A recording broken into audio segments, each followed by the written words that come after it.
it was one of those times also where like your time was limited, and like I know you remember the phone calls where you only could get 300 phone calls per minute for 300 minutes per month, 5 hours. So you were very selective on the people that you were discussing or talking to or calling. It was almost like you were choosy. I'm not gonna waste my time, my money on somebody that doesn't really care for me. I brought that shit home. I'm not gonna lie to you. Right. Like, you know what I mean? You've been gone for 20 years. Yeah, man. You didn't want to go to the halfway house? No, he didn't want to go. Yeah. He said, I'll stay right here. Because in there, he was somebody. He ran the whole kitchen. Yeah. He was damn near like a CO. I mean, he had a lot of power in the kitchen. He could get for real, he could get whatever he wanted in the kitchen. Yeah. He was eating better than everyone else in the kitchen because he had been in there for so long. Yeah. The COs, everybody, they was cool with him. So he could bring stuff out the kitchen, eggs, sweets, it didn't matter. Yeah. When it was time to come home, that brother was scared to death. He did not want to go. Yeah. We're here for the introduction of In and Out. It's a movement to change the world. It represents all things and all of us at all times. It's about freeing ourselves of any prison. Welcome to In and Out Podcast, where I have dope conversations with incredible people who have been released from some form of prison. I'm Eric Gerald, and today I'm talking with my guest, Rob Woods, as he takes us along his journey of beating the longest odds and achieving great success. What's happening, my brother Rob? How you doing today? Happy to be here. Thank you for having me. All right, no doubt. I appreciate you being here, man. I want to thank you for taking the time and coming and talking with us. I want to give you an opportunity before we really get into, whatever we're going to be talking about, to tell everyone a little bit about some of the things you're doing, your Worthy Foundation, and give people some idea of who you are. Okay, my name is Rob Woods, writer, artist, and my gift to the world that I believe is the power of voice. So I do it in a musical formation. Dope. The message that I bring is the message of worthiness, something that I learned along the way of my time through incarceration. And it's been bestowed upon me and a band of brothers to give back in that sense, which is just show others that how worthy that they are and to be there for them in their times of need. Wow, that's dope. That's dope. Where is the Worthy Foundation, first of all? Worthy Foundation now is located in Skid Row, but we have small stations in the Bay Area all the way up into Sacramento. Oh, really? Yeah. Okay. That's dope. And what are some of the things that you do when you specifically help brothers and sisters when as soon as they come home, or what's the deal with that? We try to focus on those that are coming home. So like for myself, just to use myself as an example, I had a lot of love and I had a lot of care, and I had family members that were there to nurture me and help me as I came home. Unfortunately, that's not the case for everybody. So I do feel like it's my job, and like I said, we have a band of brothers that feel the same way about it, and we just do our best. Random acts of kindness, whether it's clothes, shoes, if there's monetary needs that we can help together and come together and do, then we will feel that as well. Okay, that's dope. That's dope. Is this is it a nonprofit or? It's jumped into a nonprofit. It was not always a nonprofit. The way that we wanted it was we wanted to like kind of stay off of the grid.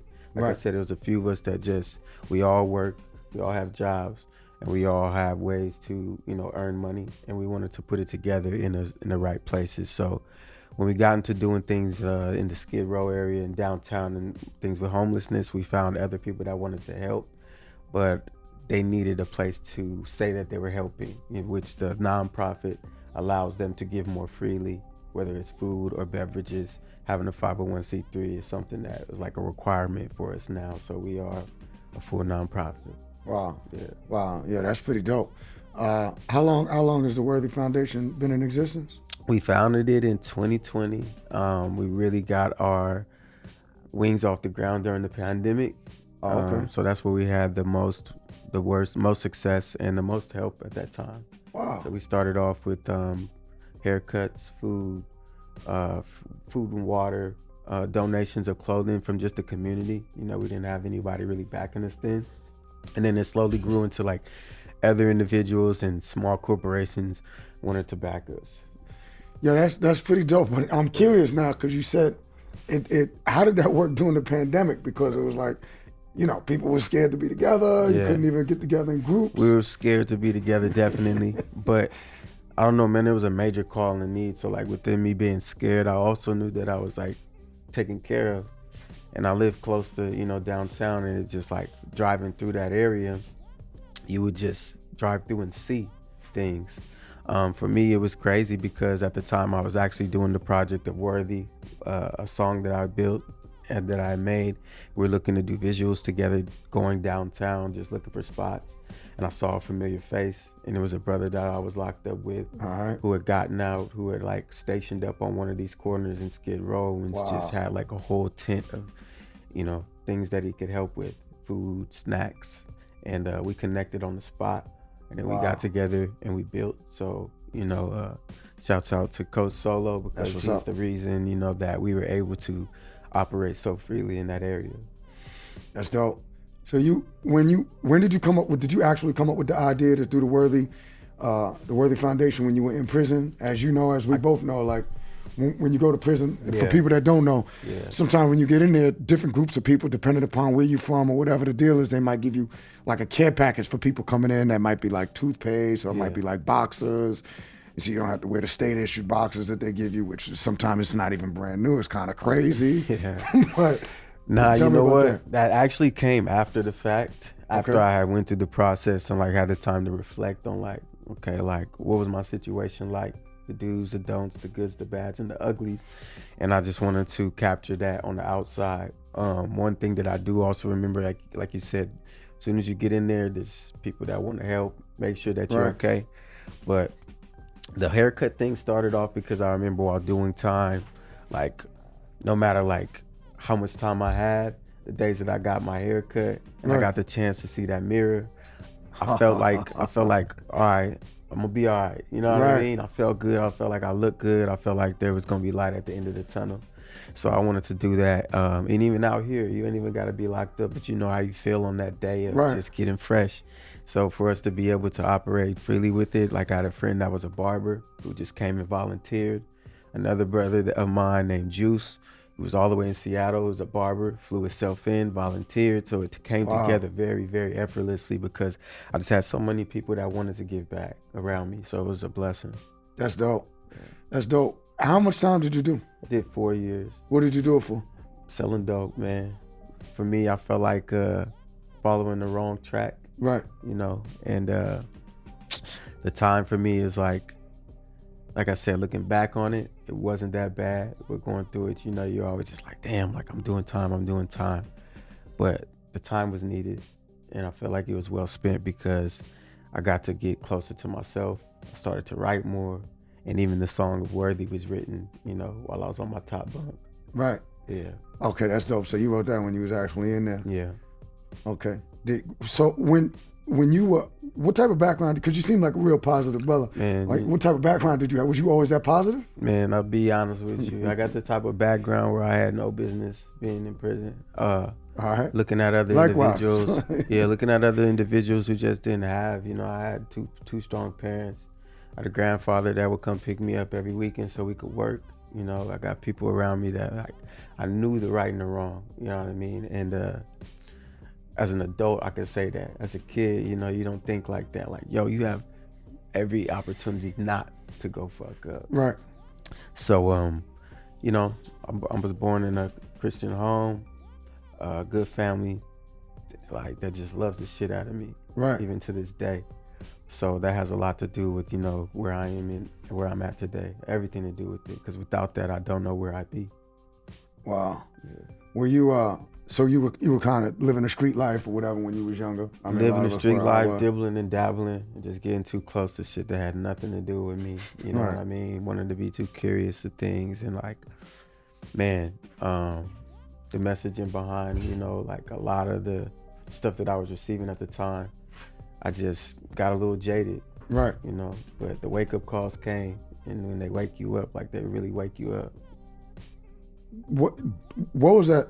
Did your parents, before you caught that charge, did they have some idea that you was doing what you was doing, or what was the deal with that? I think that the parents were working so hard and making sure that I wasn't getting into anything like that. Like they probably didn't even, didn't even realize it, But they were, when it did happen, they were there. You know what I mean? Like I just remember there never being a moment where like I had to hang my head. Oh, okay, that's what's at up. all. It was just like, you know what to do. Right. You know, God got you. You got yourself in this. You know, do what you have to do. Trust in the Lord, and He's gonna bring you home safely. So that was my mindset even the whole time of being down, man. Like I said, I can't really remember one moment where I felt that I was not, like that I was truly alone. God was with me. I had family that would come by. My cousin would come and sit with me. My great aunties and aunties came and visited me. Okay, that's My dope. grandfather came to visit me one time, you know. So it was, man, one of the, like I said, not everybody has that. Right. You know, and No doubt. me realizing that is like part of the reason why I'm out here trying to do what I do now. I think everybody deserves it.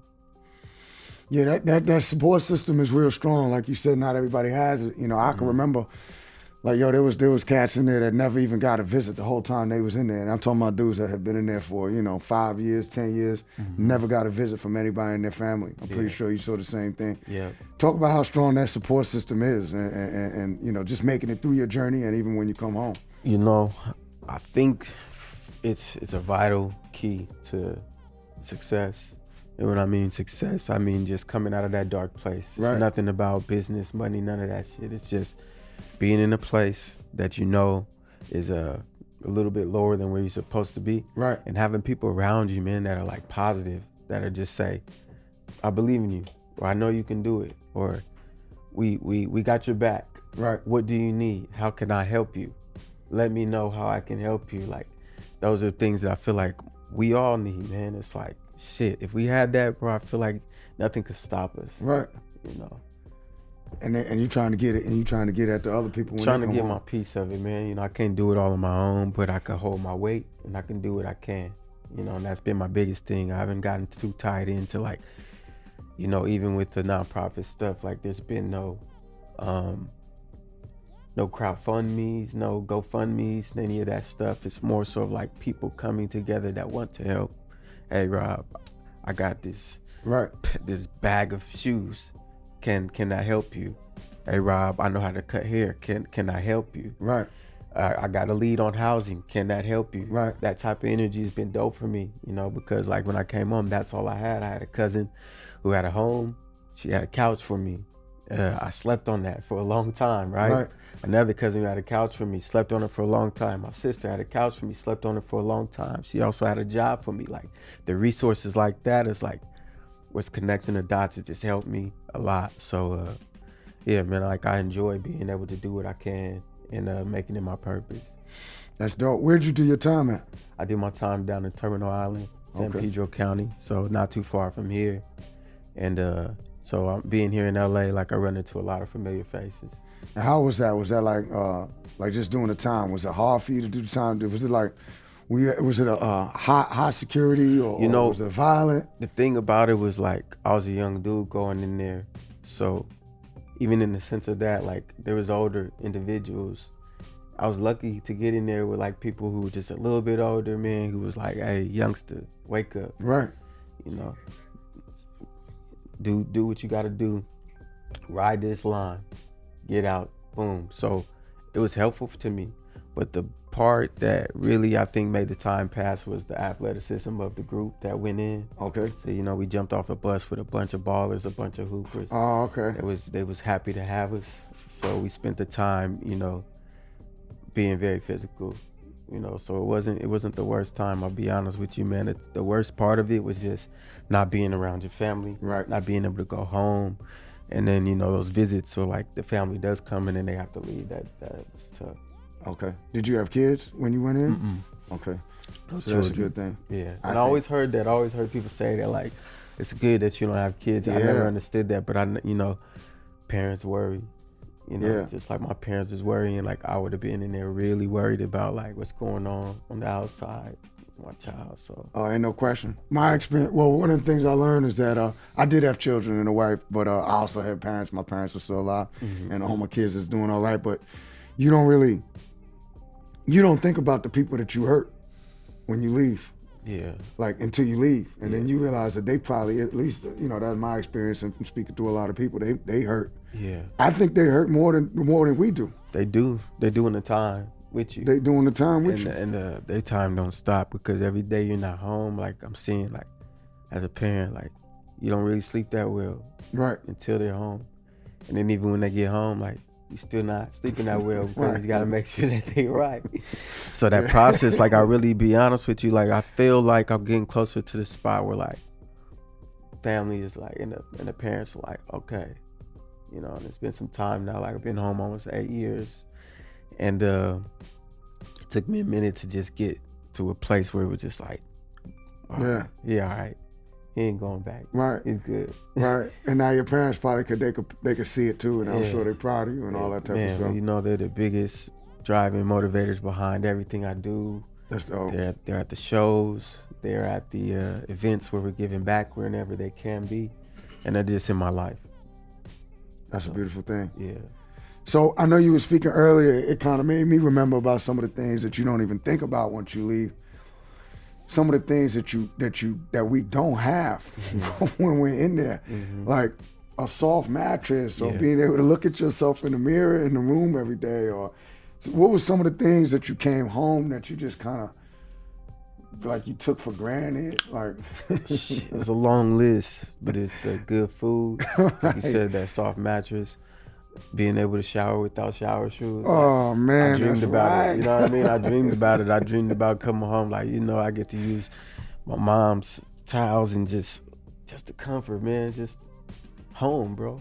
Yeah. You know, nothing crazy, man. Good cooked, home cooked meals. Being able to just All decide the what you simple want to stuff. eat. You know, one thing I did remember being in there, like for some reason I had this inclination. I just like always thought about, I wish that I could go to the store and spend $10 and get my change back and feel the change in my hand and be happy with the change. Right. You know, so now that I'm home, you know, the world is different. Life could be tough, and like especially financially, and around those tough times, I gotta remember, like, bro, you over here, you mad that you gotta pay rent. You know what I mean? Like, you crying over the amount of money that you got. You know what I mean? And you're free. Right. You know, think about that cell. Think about that sink. Think about that bunkie. You know what I mean? Man. All those things. Think about all the stuff that you said. I'm gonna be happy when I have it when I get home. That's right. You know, and so I just try to be mindful of that, man. You know, that everything that I got now is a blessing. Right. And not everybody has what I have. And so just be happy with it, you know. Yeah, that's dope. So when you saw something, I think when I was like reviewing some of the notes, what is the word? Is it the worthy hour? Yeah, the worthy hour. The worthy hour, right? So the worthy hour is like where I've been able to implement myself and the messaging the most with music, and it's allowed me to do shows in the public eye, but also go back into places like San Quentin and do a musical hour where we just pouring into The musical people. hour, I remember Yeah, that. we pouring into the people. Like, so the worthy hour is an hour where we sit and I'm doing some really great pieces that I put together. I also have like a few band members, like my buddy KJ Focus with the saxophone, who comes with me into the prison.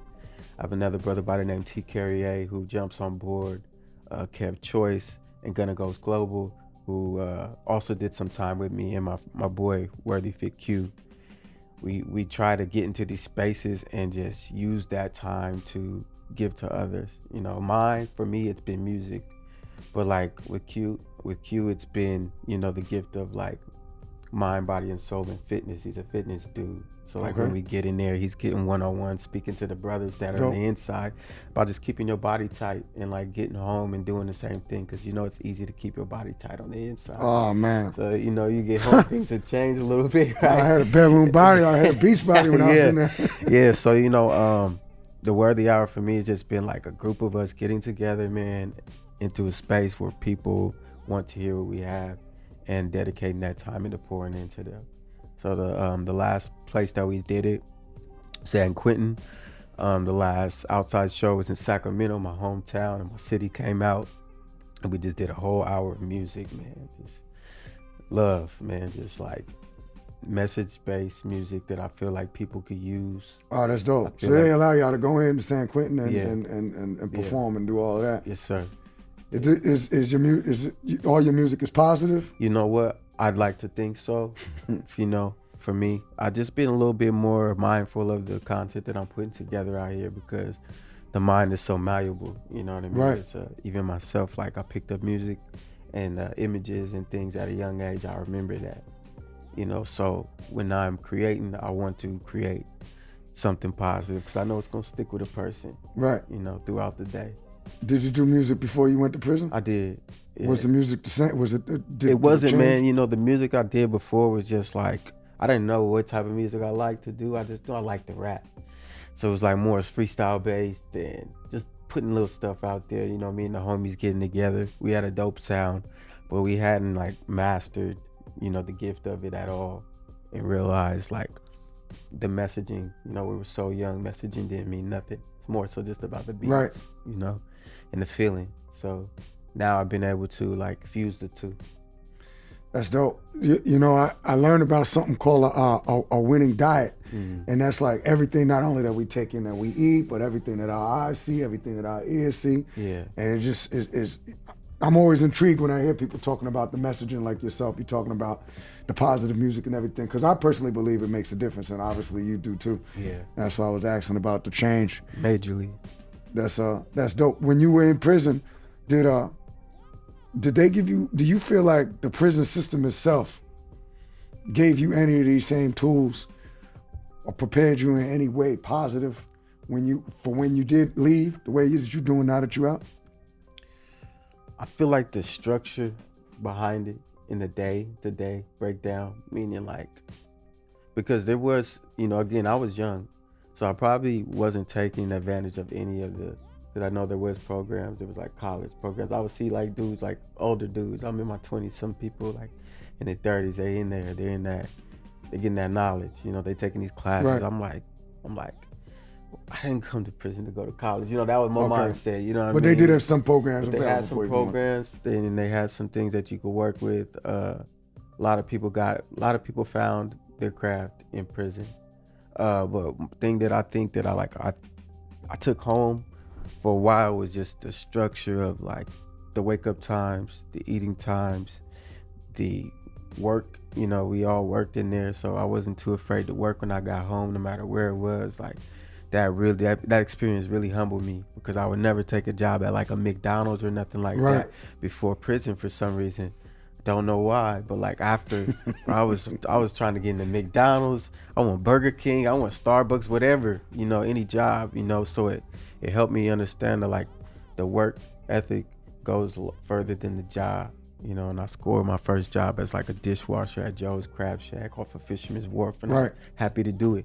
Happy to bust some suds, you know what I mean? I wanted to learn everything in there.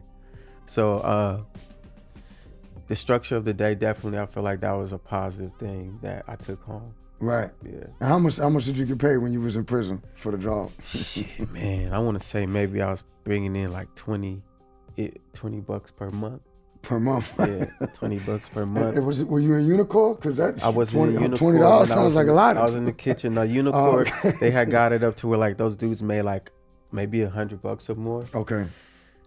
So that's another thing. It's funny you bring it up. Tell us about Unicor. It did instill some things about. I mean, when you did get money in prison, you learned how to save it and stretch it. The $30 that I had, that shit didn't get spent until like the middle of next month, or even, you know, the month after that, because I didn't have much, you know what I mean? I learned how to really stretch that dollar and that dime. And out here, I have to remind myself how to stretch that dollar and that dime and make it last. It was one of those times also where like your time was limited, and like I know you remember the phone calls where you only could get 300 phone calls per minute for 300 minutes per month. 5 hours. So you were very selective on the people that you were discussing or talking to or calling. It was almost like you were choosy. I'm not gonna waste my time, my money on somebody that doesn't really care for me. I brought that shit home. I'm not gonna lie to you. Right. Like, you know what I mean? That's I don't a good life talk on the lesson. phone, but you know, I still connect with, you know, the people that I need to connect with, and that's more so the family and the friends that you need to be there for. Everything else, I'm still kind of like tunnel vision on that aspect of it. I brought that home.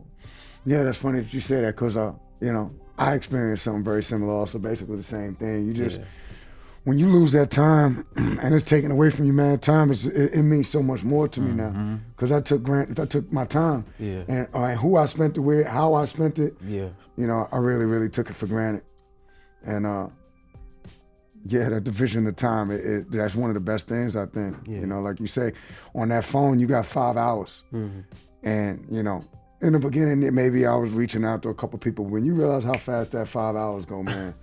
You don't be playing with that no more. And I would give it to the people that I felt really, like my mom, the wife, the kids. You want to speak to them, and you want to give them as much of that 5 hours as you can give them. And you learn how to stretch it out, because you don't want to end up in the middle of the month with no more hours left. Yeah, you'll be sick in there. You know, you can't call on Sunday, can't say goodnight to your little girlfriend or whatever you got. You know what I mean? So you stretch that time, and then you stretch the money. I think there was like a spending limit in there too. $300, I think. It might have been $280 at one point. Yeah, $300 per month you're allowed to spend to, you know, buy your little oodles and noodles or whatever it was. But you can't go past it. So it's like, go ahead, get all you need. But if you blow it all in the first week, you ain't spending until next month. So make sure you really get what you need. And it's crazy, because I saw people do the same nonsense that I be seeing people do now in the free world. It's like, I guess it's just harder for some people to have discipline, because I would see some people spend the hours, the money over and over again in the first week or two. Yeah. And then have to borrow. Yeah. The thing about in the free world, or just here, and things have changed where like the money's flowing in really quickly. So I think we're getting a little bit sidetracked with like how much money you think you got, opposed to like you spending 10 times faster than you get bringing it in. They say it's not how much you make, it's how much you spend, how right? much you spend, you know what I mean? So the mindset of like, I'll just spend it today, I'm gonna get it back tomorrow, that is a thing, you know, where like, for some it works, but I see it hurt a lot of people, man, because you just keep on thinking the money's coming, but you're not saving. Right. You know, that shit is important. Saving is important. Right. No question. So it's a skill. Save your minutes and save your time. Save your money. Exactly. I think it's you know, if you choose to, you can learn, you can become very disciplined in there. And I guess that's one of the positive aspects. Yeah, one of the beautiful pieces. Yeah. When you was there a point that you remember when you were in prison that you started to have like a mindset change, and kind of like, did it happen at all when you were in there? Mindset change happened for me probably closer to the beginning. Closer to the beginning? Oh yeah, closer to the beginning. I didn't like being there. I didn't like prison. So I knew I never wanted to come back. I knew that I was gonna do everything in my power to never see this shit again.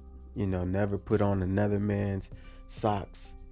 Like you said, they give you these t-shirts where the neck is hanging all, you know, I knew I did not enjoy this at all. Crazy. So the mindset of like, I was like, oh yeah, I'm done with this. Like, you know, everything that was leading up to doing this, it's eliminated, because I never want to see this shit again. Yeah. You know, but after getting home, the mindset really of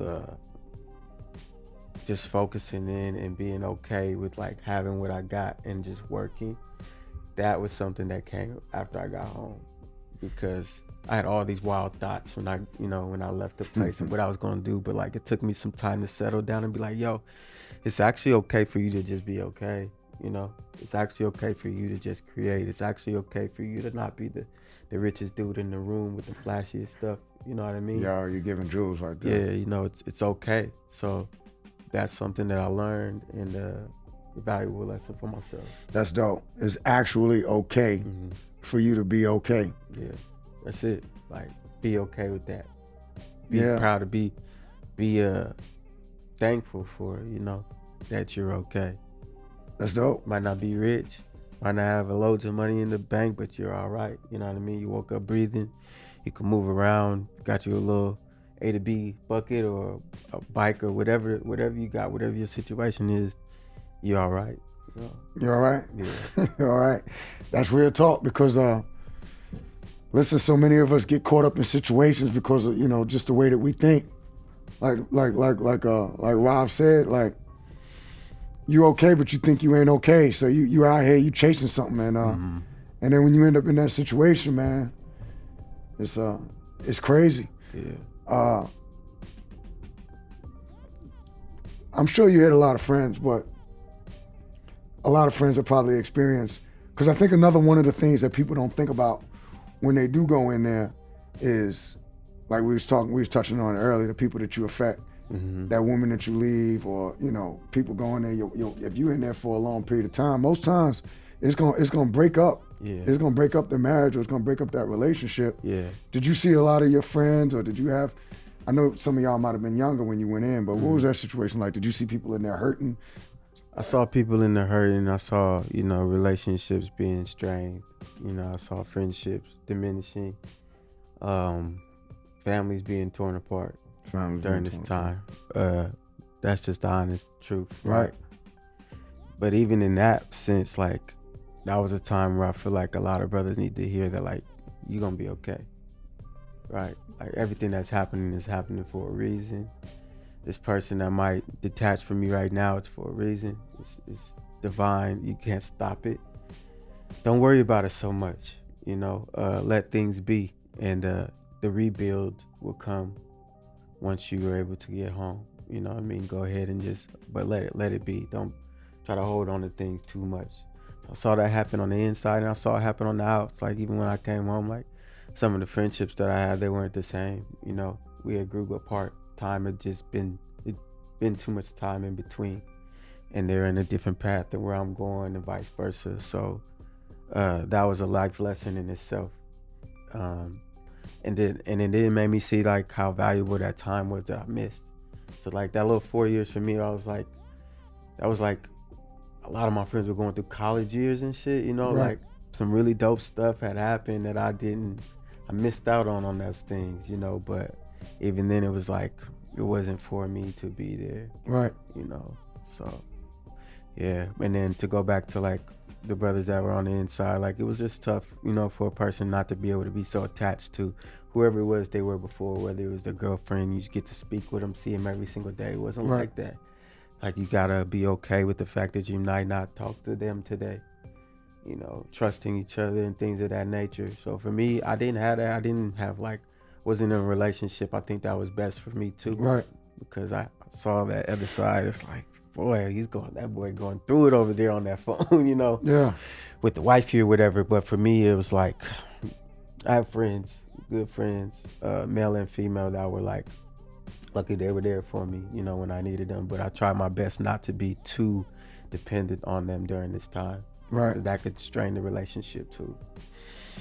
Yeah, that's good. And then, like, another thing, you see, like, you'll see people going and they getting them visits in the beginning, because it's crazy. You with people, Yeah. whether you like them, whether you don't like them, you're gonna see them every single day. So who's going on visitation. Yeah. And you might see them going on visitation for the first couple of months, maybe even the first couple of years, and then. Listen, everybody know what's going on with you, and that's the thing about being in there, like. And when those visits stop, the whole yard know they stop. Like, damn, we used to go every week. He ain't out there no more.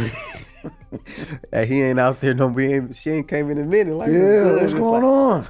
That was the funny part about it, man. It's 'cause, like, Funny and sad at the same time, funny and right? sad, dog. Like, you just gotta accept it. It is what it is. The Dear John came across a lot. Yeah. Dear John, I will not be coming to see you anymore. Dear John, I got a new boyfriend and do not call his phone anymore. There was a lot of that going on, but you just gotta accept it, man. It's all in the game. Yeah, it is. It's a part of it. Damn. And I seen people go through depressions, like when you see people come out that phone room where, like, you could kind of tell, like, Yeah. it's on their whole aura. And Yeah. fights happen like that. People got knocked out. Yeah. Somebody said the wrong thing to somebody that just came home. Yeah. I mean, somebody had just left that phone room, and their wife then said something to them that rocked their whole world. Yeah, just like that too. You just said everything I didn't see.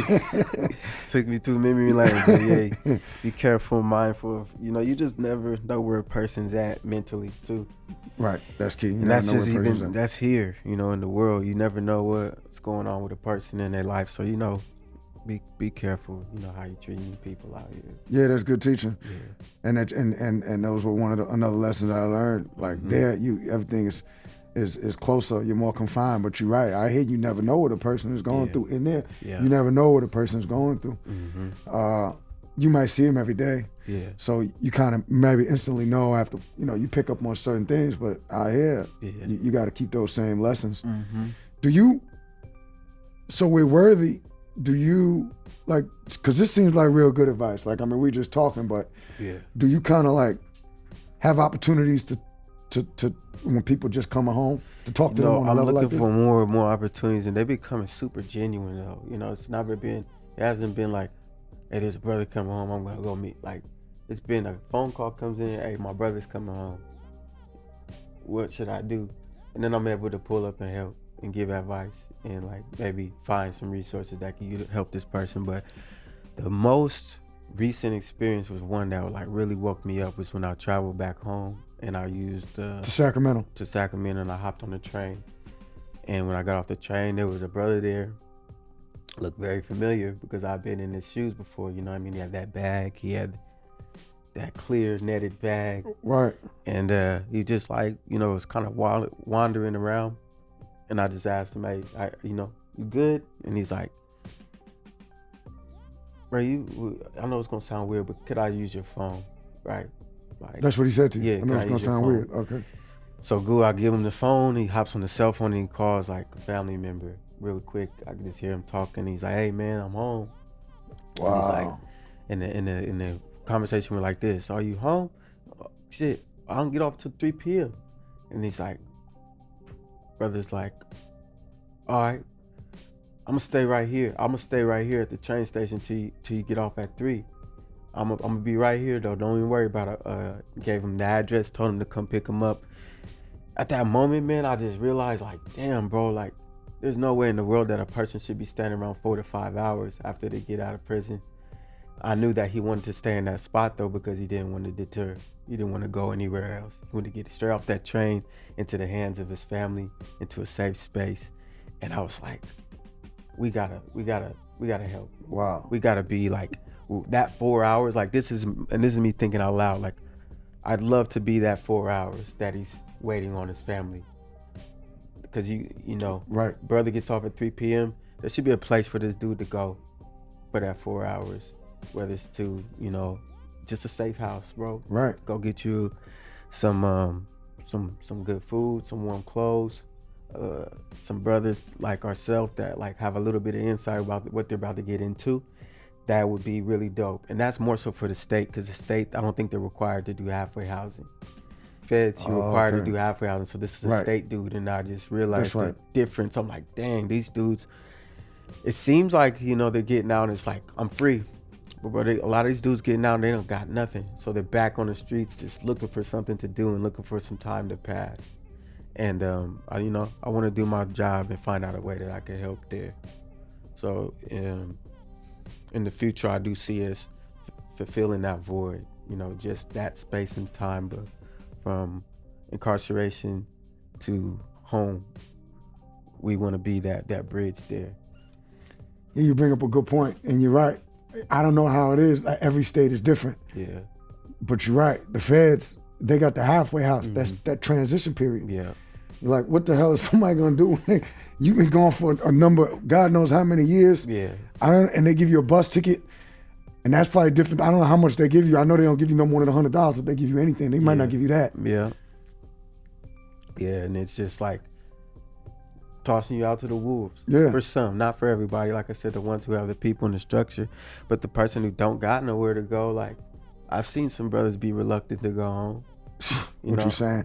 I didn't understand it at first, but I realized like, some people just don't got it. Like they don't have anything. Like you tell them they free tomorrow and they're like, free to what? Like free to go where? Free to, free for me is different for how others is. That's right. So, man, like that issue right there, like I said, it's a serious issue. I want to help, man. I just want to help. Find a way to help. That's dope. You're right. I seen brothers that turned down the halfway house. Yeah. And you thinking like, if you have some, you thinking, what? This dude is crazy. He's crazy as hell, Turning down the halfway house, nigga. You been gone for 20 years. Yeah, man. You didn't want to go to the halfway house? No, he didn't want to go. Yeah. He said, I'll stay right here. Because in there, he was somebody. He ran the whole kitchen. Yeah. He was damn near like a CO. I mean, he had a lot of power in the kitchen. He could get for real. He could get whatever he wanted in the kitchen. Yeah. He was eating better than everyone else Yeah. in the kitchen because he had been in there for so long. Yeah. The COs, everybody, they was cool with him. So he could bring stuff out the kitchen, eggs, sweets. It didn't matter. Yeah. When it was time to come home, that brother was scared to death. He did not want to go. Yeah. Yeah. That's crazy. He didn't have no family. He didn't have nobody. He didn't have nothing. Nah. So I feel for that person. You know what I mean? I feel for them. I don't want them to be fearful to come home, you know, because you're free now. But having a plan of where you're going or where to go or what to do, other play, and even like just getting out and not knowing what to do, like hitting that line, and like some people like us can just helping you tighten it up. You know, we have the discussion to see where you want to go, point you in the right direction. Like that's needed. It is. Yeah, that's dope. So I know you might have mentioned this earlier, but I'm gonna ask you again if you didn't mention, like, so Worthy, are y'all connected in any way to, like, how do people find you or know about you? Do you Word of mouth. It's all word of mouth. Okay, I did see that. You don't even have social media, right? Yeah, it's the word of mouth only because, like, that's just the way I'm choosing to move right now. It might not always be that way, but the word of mouth has worked with us because it's getting to the people that really care. It's getting to the people that really want to do things.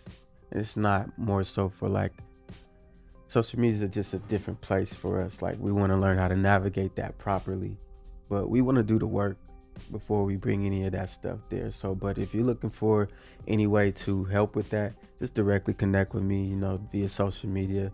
My name's Rob Woods. I'll be there. I'll be happy to answer any questions. And if not me, one of my buddies, you know, but that's where we're moving right now. That's dope. And yeah, and with that, that's really the perfect segue. Take a few minutes to kind of,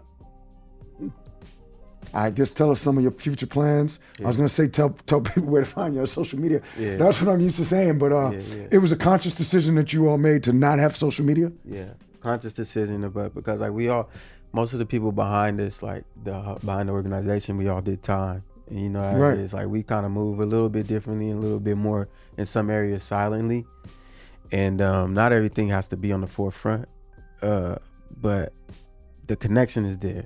You know, so it might not be seen on social media, but it's like so locked in. I think there's power in that. There's power in being able to move, you know, on and off camera and get some stuff done. So for us, where I see us in the future, just growing together even more, building that real brotherhood, the people that want to be there and back you and help you in, you know, many different ways. So we're looking for the help. If there's something out there that you feel is like a value that you would love to give back in any way, like we're looking for that. We want to tie you in too, because you have a gift and you have whatever your gift of giving back would may be. I want to find a place that it can go. That is dope. Yeah, that is dope. And okay, so all right, so there's not social media. However, if somebody does, and once again, you might have said it, sometimes I forget. If people do want to give back, how would they reach out to give back? If people wanted to donate, if people wanted to just help in any way that they could help, how would they do that? They would reach out to Rob Woods. At Rob Woods, you know, on Instagram. Just reach straight out. Okay, send a message. Just come directly to you on Instagram. Directly to me. Simple as that. And we'll get it done. That's dope. Yeah. I want to ask you two questions. I want to ask you about the first day. Do you remember the first day when you went in? Yeah. What was that like? What were your thoughts? How did you feel? Like the very first day when you ended up in prison. Number one, did you get arrested and not get out on bail, or did you? Yeah, no bail. So when you got arrested, that was it. You was doing time. No bail. What is bail? You know what I mean? Like, nah. Yeah. I remember it being like. But it's like bittersweet, you know, it was like a bad dream kind of, but at the same time, it was like, I was actually a little bit relieved. You were? Yeah, because you know, when you're out there and the cloud over you know something's coming, you know what I mean? You just don't know when. So I do remember being just a slight bit relieved, like, okay, we going into this process. There's nothing to run from no more or whatever. It did hit me, I want to say like a few days in, like the fact that I would not be seeing the family for some time. That shit was something I never want nobody to feel. You know what I mean? Like, it's crazy. Just knowing, like, yeah, you're not gonna hug moms, pop, sister, none of that. Like, the term you're going to sit down means that. Like, you were going to sit down, you're going to do this time on your own. Nothing you can do about it. That's right. That part right there was like, man, crazy feeling.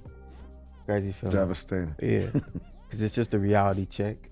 You know, the one reality check that, like, who you got to blame? Right. You know, that part too is like knowing that I had nobody to blame but myself for that shit. So, yeah. You had probably thought about it the whole time, you know, you was running around or we was running around doing our nonsense. You think, you already know. Yeah. This possibility is there. Yeah. So when it really happens, the realization of it is you just don't know the probability of it happening. It's like, you thinking that it's like a 30% chance. No, that's like 80% chance the way that you running, you going in. You know, you just don't know when. Like, everything that you're doing is setting you up to go in. It ain't setting you up to stay out. So that reality check too, but I needed it, man. And it was like a revoke. What do you call it? It's like the player card was revoked. My hustler card was revoked immediately. Right. So I knew, and you know, once you get caught, there's no going, like, you caught. There's no trying it again. They got me. Yeah, it's over. Hustle card is done. You are no longer go be that dishwasher, right? So that's what it did for me. It just opened up my eyes, man, and let me explore some other things out here.